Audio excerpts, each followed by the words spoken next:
I can't read the last 13 chapters of Genesis without having the music of Joseph and the amazing Technicolor Dreamcoat running through my mind, which of course tells the story very creatively that we find in the end of Genesis.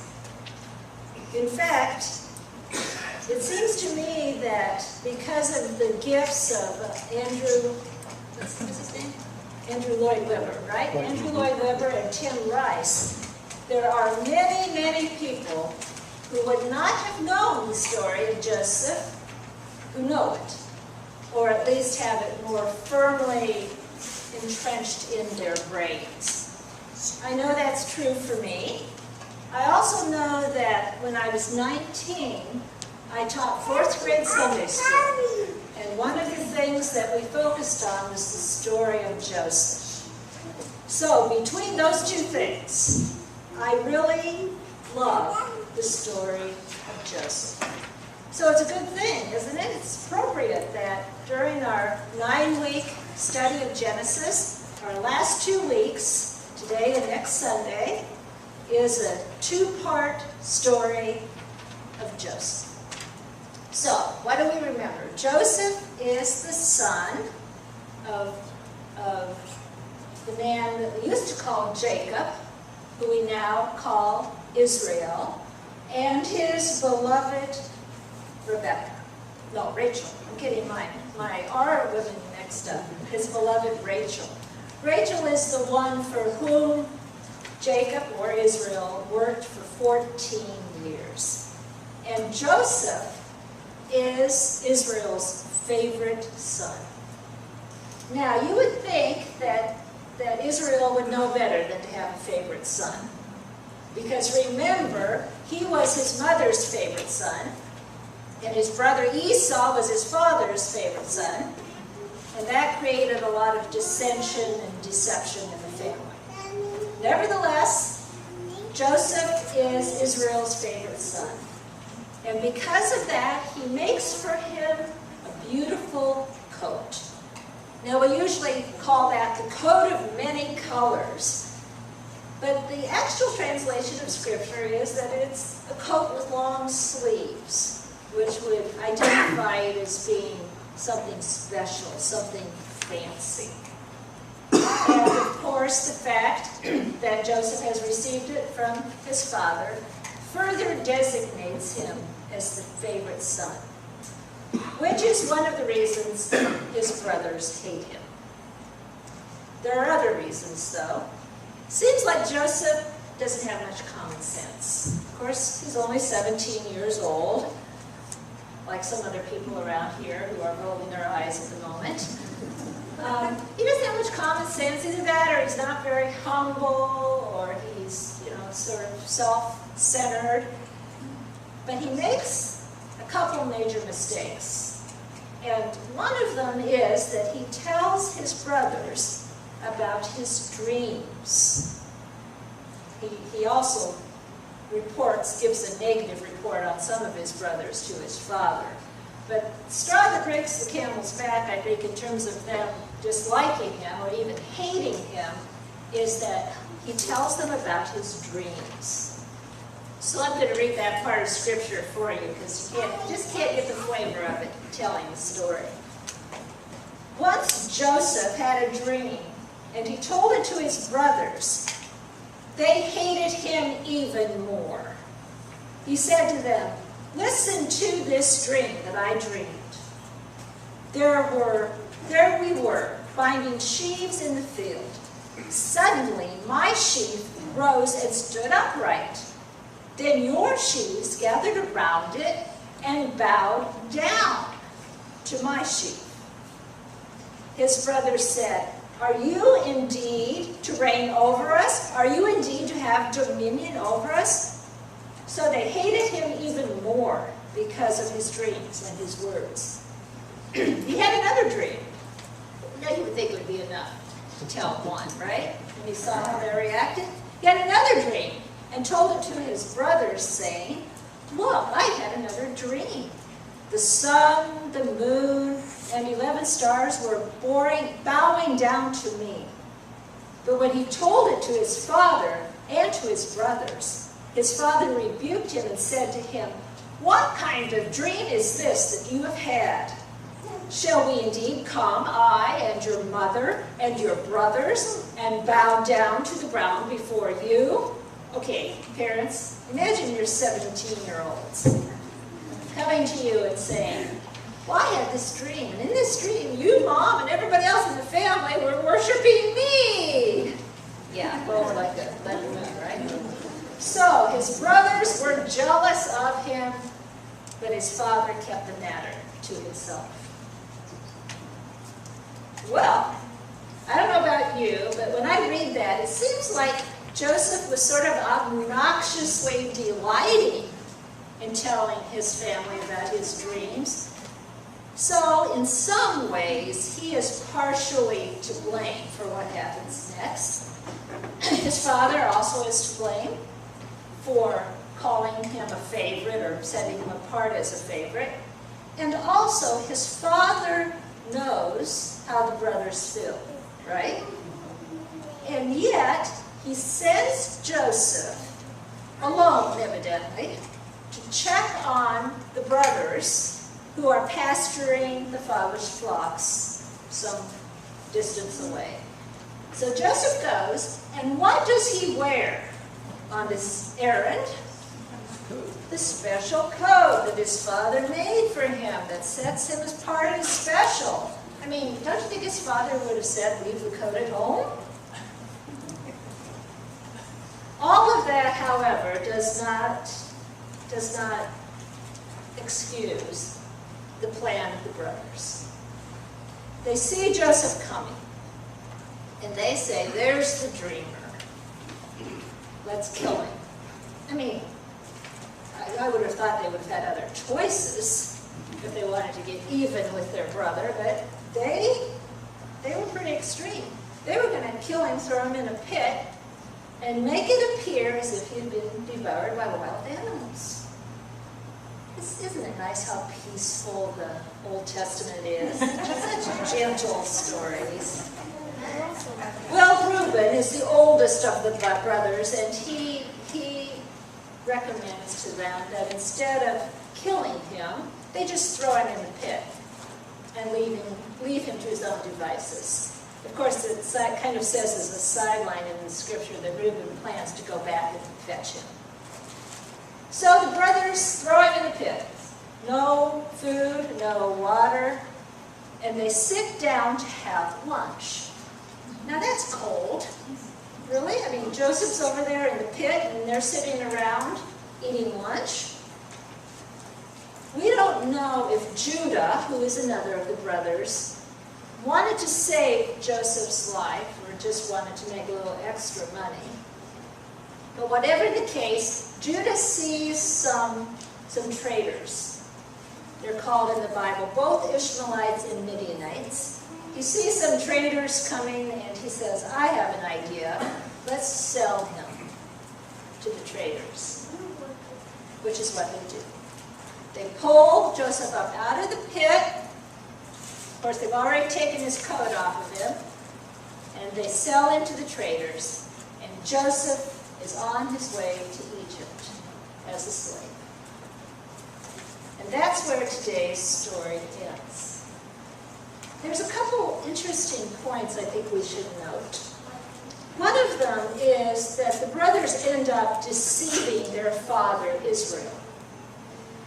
They slaughter a goat, they dip the coat of Joseph in the blood of the goat, and they say to their father that Joseph has indeed been killed and disposed of by wild animals. Now, it's sort of interesting to consider that Jacob, or Israel, also deceived his father when his father was an old man.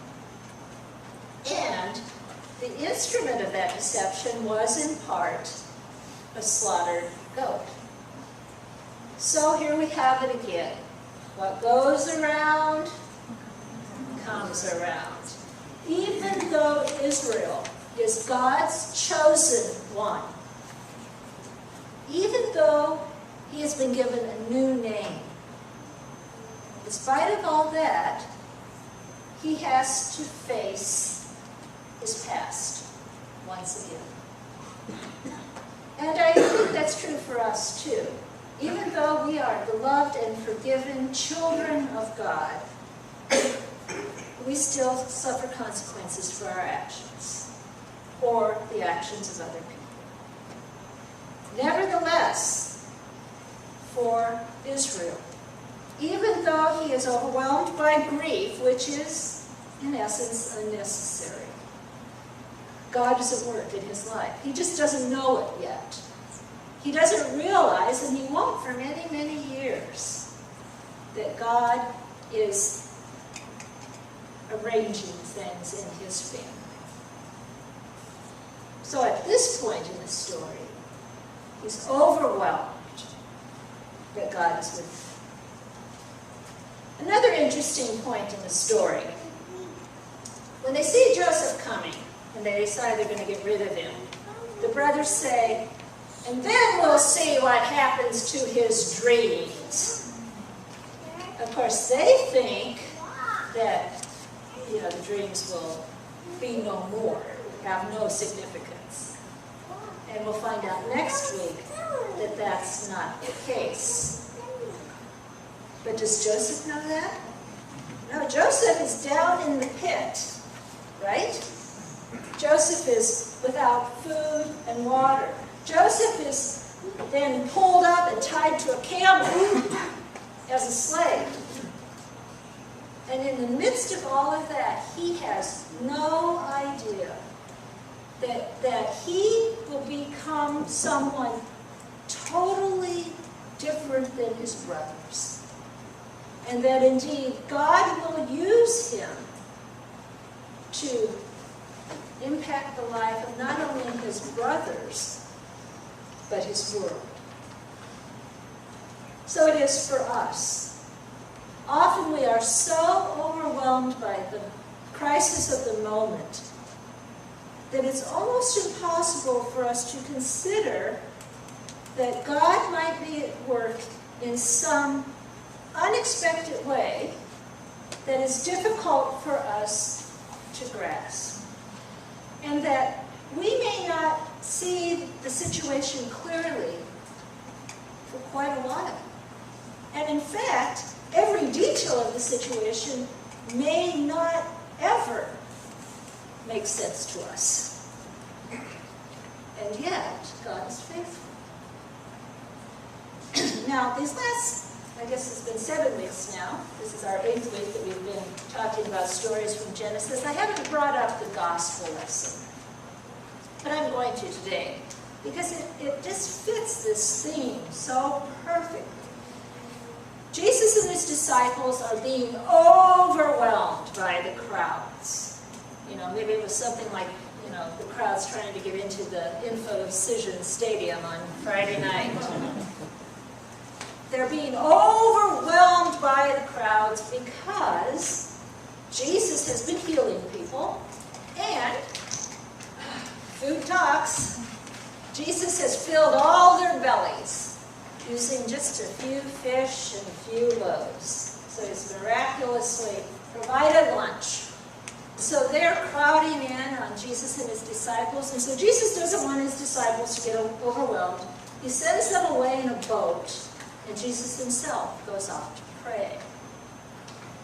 Well, the disciples sort of trade overwhelming situations, because there they are in the boat on the Sea of Galilee, which of course is a big lake, and the wind picks up, and the waves start to go over the sides of the boat, and they are, we are told, terrified. And then they get another fright, when in the midst of this storm, in which they feel like they're going to capsize, or they're afraid of that, which, by the way, is a great metaphor for life, isn't it? They look out, and they think they see an apparition. So, they figure, even if they don't capsize, the ghost is going to get them, and if they do capsize, they're going to drown, so either way, Things aren't looking good. And then they hear Jesus speak to them. Do not be afraid. It is I. Jesus is walking on the water. Now, really, could they have ever imagined that? Would, in their wildest imaginations, would they have thought that Jesus would come to them in this situation and help them by walking on the water? I sincerely doubt it. This was something that they could probably hardly grasp. And yet Peter wanted to grasp it, right? God bless Peter. He wants to join Jesus. He gets out of the boat. He's walking on the water. And then he realized what he was doing. He either is overwhelmed by fear or doubt or just the reality of the situation, and he starts to sink. Now, what I want you to do is just pause for a moment and think about a time in your life when you have felt like Joseph down in the pit, totally overwhelmed because your closest friends and family have betrayed you. Or you felt like Joseph tied to the camel with the future a blank, totally unknown. You have no understanding of how this will ever turn out to be something positive. Or you're like Peter, and the water's getting higher, and you're overwhelmed with fear, and you're sure that the catastrophe is going to get the best of you. And then let's ask ourselves, will Peter see Jesus there before he drowns? And the answer is yes, but only for two reasons. One reason is that Jesus walked to them on the water in the first place. That Jesus came to them in this totally unexpected, unimaginable, difficult to grasp way. And so the first thing is that we need to allow in our lives the possibility that God will come to us in some unimaginable, difficult to grasp, unexpected way. And then the second thing is this, and this, my friends, the most important thing. Peter doesn't drown because he reached out to Jesus, right? Oh, look at that text carefully. It doesn't say that Peter reached out to Jesus. What does it say? It says that Jesus caught him. Jesus reached out to him and raised him up out of the water. In spite of the fact that Peter's doubt, Peter's own thinking process had caused him to sink, Jesus doesn't require him to say, "Oh, I'm sorry, Jesus, save me. I promise the next time I'll do better." No. Jesus, total act of grace. Jesus goes to him and hauls him up. And then it says sort of sadly, I wish you would have a little more faith. But I'm here for you. See, that's the way it is for us. When we feel like we're drowning, when we feel like we're in the pit, Jesus comes to us. Jesus catches us. Now, sometimes we realize we've been caught, and sometimes we don't. But nevertheless, like Jacob, like Joseph, like Peter, when we doubt, God is faithful.